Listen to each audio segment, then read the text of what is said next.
Assalamualaikum warahmatullahi taala wabarakatuh. Nama saya Abang Om. Hari ini kita akan bercerita mengenai Masjid Al-Aqsa.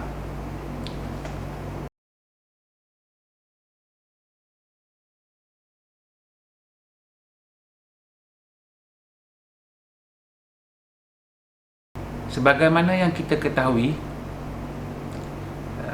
Masjid Al-Aqsa terletaknya di Palestin, di dalam kota Jerusalem, kota lama Jerusalem.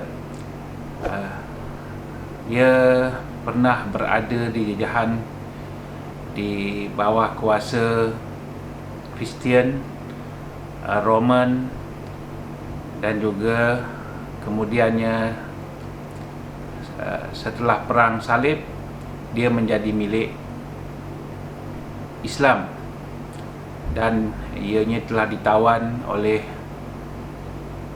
Salahuddin Al-Ayyubi. Apabila orang bertanya tentang Al-Aqsa, kita akan bercerita ataupun pandangan kita atau penglihatan kita atau ingatan kita akan bercerita tentang kubah hitam, masjid berkubah hitam di Palestin. Dan ada juga yang menggunakannya kubah kuning sebagai lambang untuk Al-Aqsa. Itu juga pandangan saya sebelum saya mula-mula pergi dulu. Apabila saya dapat peluang pada tahun 2017 bulan Mac, saya dapat peluang dengan izin Allah sampai dan menginjakkan kaki ke bumi Palestin. Barulah saya tahu apa itu Al-Aqsa.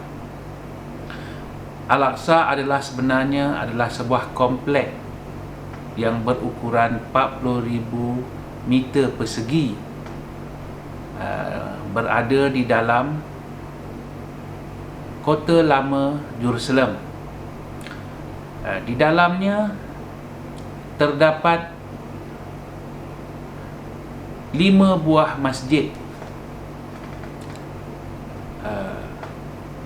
yang macam saya cakap mula-mula, pandangan saya mula-mula adalah masjid berkubah hitam. Sebenarnya masjid berkubah hitam itulah sebahagian daripada masjid di dalam komplek Al-Aqsa. Masjid berkubah hitam itu sebenarnya bernama Masjid Qibli. Dia sekarang ni adalah tempat di mana kita akan menunaikan solat fardu, solat Jumaat, dan juga sebab kebanyakan aktiviti banyak berlaku di Masjid Qibli ini. Dia terletak di depan dan ruangnya agak besar, agak cantik, agak menarik. Menariknya Masjid Al-Aqsa ini adalah kerana setiap hari Jumaat, setiap rakyat, kebanyakan rakyat Palestin, sama ada rakyat Islam Palestin, sama ada daripada luar Baitul Maqdis ataupun daripada dalam Baitul Maqdis, akan datang bersolat Jumaat di dalam kawasan, di dalam Masjidil Aqsa. Tak kiralah orang Yahudi nak bagi masuk ke tak nak bagi masuk ke, dia orang tetap datang, dia orang tetap akan bersolat. Kerana itulah dia punya nak tunjukkan bahawa penyatuan ummah dia ataupun dia punya kesatuan mempertahankan Masjidil Aqsa adalah dengan cara berkumpul dan bersilaturahim sesama mereka pada hari Jumaat. Dan mereka akan datang dengan penuh dengan keluarga masing-masing tanpa mengira waktu. Dan juga yang menariknya oleh kerana ada yang datang daripada luar yang melebihi pada 2 marhalah, dan jadi pada ketika ini Masjid Al-Aqsa selain pada sembahyang Jumaat, dia juga akan mengadakan solat jamak asar selepas solat Jumaat. Dan saya merasa peristiwa ini, dan saya merasa agak terharu kerana sukar bagi kita melakukan solat Jumaat yang dijamakkan asar di dalamnya bersama-sama jemaah lain, iaitu secara berjamaah, dan juga dilakukan secara kasar, iaitu 2 rakaat. Di bahagian belakang dia, di bahagian belakang adalah Dome of Rock ataupun masjid yang berkubah kuning. Masjid Qibli ini betul-betul di depan komplek. Dia kira kalau tu bahagian hadapan sekali komplek adalah masjid berkubah hitam, dan di belakangnya adalah masjid Dome of Rock, dikenali dengan nama Dome of Rock. Dalam Dome of Rock ni terdapatnya seketul batu, dan macam mana besarnya batu tu, paling senangnya kita tengok besar kubah tu, besar itulah batu yang terdapat di dalam kubah, di dalam masjid tersebut. Ada pendapat mengatakan itulah batu yang dipijak oleh Nabi Allah, Nabi Muhammad SAW ketika peristiwa Isra' dan Mi'raj.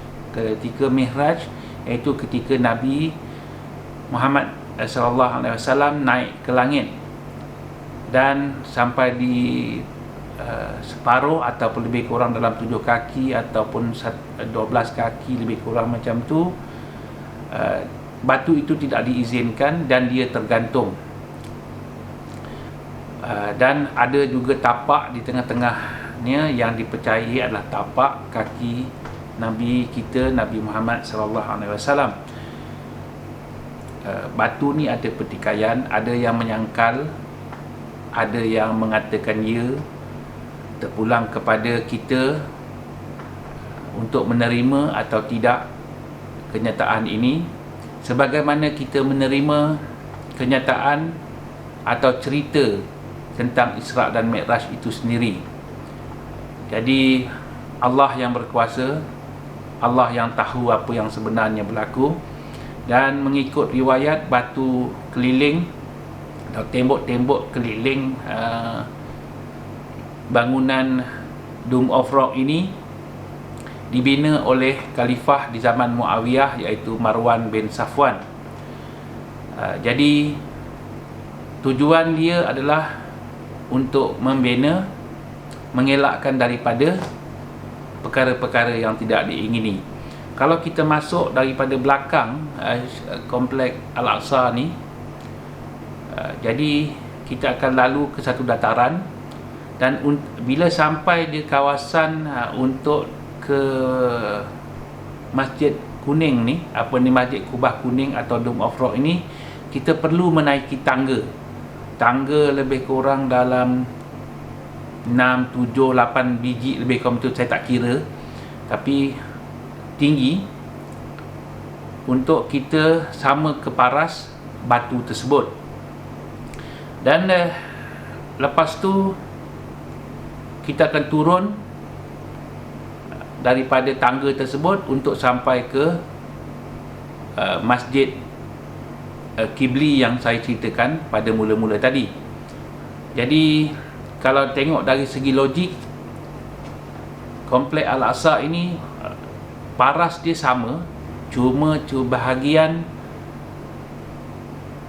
Dome of Rock saja tinggi. Jadi saya beranggapan, pendapat saya sendiri, saya tak tahu pendapat orang, itulah batu yang diceritakan atau yang dinyatakan ingin mengikut Nabi Muhammad SAW ketika Mi'raj. Jadi batu tersebut tergantung dan dijadikan komplek. Dome of Rock ni juga pada hari Jumaat dijadikan tempat solat untuk ruang muslimah atau wanita ketika solat Jumaat. Jadi masa solat Jumaat, satu-satunya masjid yang saya jumpa di mana selain daripada Masjid Nabawi dan juga Masjidil Haram, Masjid Al-Aqsa ini juga mengadakan solat Jumaat, dan muslimah juga ramai yang bersolat Jumaat ketika ini. Kita ada satu masjid lagi di bawah, betul-betul di bawah Masjid Qibli, dipanggil Masjid Al-Qadim. Al-Qadim ni adalah betul-betul di bawah, dan kalau mengikut apa yang tour guide saya kata, inilah masjid asal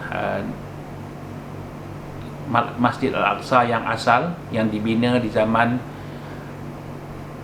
Nabi Allah Sulaiman, yang ketika, kalau kita ingat sejarah riwayatnya, iaitu ketika wafatnya tanpa disedari oleh jin, dan ada kesan batu-batu besar sebagai tiang yang kalau kita sebagai manusia tidak mampu mengadakannya ataupun membuatnya. Dan ketika itulah saya rasa kebenaran itu nyata, iaitulah masjid asal. Dan masjid inilah yang tapak asal inilah yang dikejar oleh Yahudi, yang kononnya bernama Haikal Sulaiman. Sebenarnya dia merobohkan tempat lain, tujuannya untuk merobohkan kompleks Al-Aqsa. Tapi bagi saya, inilah pandangan saya, pandangan peribadi saya, dan juga daripada cerita dan juga sejarah, inilah masjid asal dan juga tempat di mana ketika Isra dan Mi'raj, di mana Nabi Muhammad SAW mengimamkan para nabi sebelum beliau diangkat ke Sidratul Muntaha. Di sebelah kanan ruang bawah Masjid Qibli ini ada satu dipanggil Masjid Buraq. Masjid Buraq ni adalah tempat di mana Nabi mengikat tali Buraq ketika baginda singgah di Masjid Al-Aqsa untuk bersolat sunat sebelum naik ke langit. Ada tanda-tandanya dan dinyatakan dengan jelas bahawa itulah dia Masjid Buraq. Dan betul-betul kalau kita tengok di dinding luar atau di luar kompleks Masjid Buraq tersebut, dan juga dinding sebelah kanan Masjidil Aqsa, iaitu dari dinding Masjid Buraq dan juga dinding Dome of Rock, di bawah itu letaknya tempat di mana tempat dia menyucikan diri, tempat dia antuk-antuk kepala tu. Dan lagi satu masjid yang terdapat di Al-Aqsa, terletaknya di sebelah kiri Masjid Qibli, di bangunan bawah juga, adalah Masjid Marwan Al-Safwan. Tapi yang masjid ni saya tak dapat nak masuk sebab masa saya pergi melawat tersebut, masjid ini sedang dalam bentuk renovasi ataupun diubah suai. Jadi saya tak dapat nak masuk. Sejarah Al-Aqsa ni sebenarnya amat seronok untuk kita tengok dan amat seronok untuk kita lihat. Dan Masjidil Aqsa ini juga adalah satu tempat yang sebenarnya perlu kita masukkan dalam senarai tempat yang kita harus lawat selain daripada sunnah Nabi, kerana terdapat banyak sejarah-sejarah Islam di dalamnya. Dan yang paling lagi menarik adalah, macam saya cerita sebelum ni, imam besar masjid itu sendiri memberitahu pada jemaah yang melawat, Masjid Al-Aqsa ini dana untuk membaiki atau menyelenggara, atau orang cakap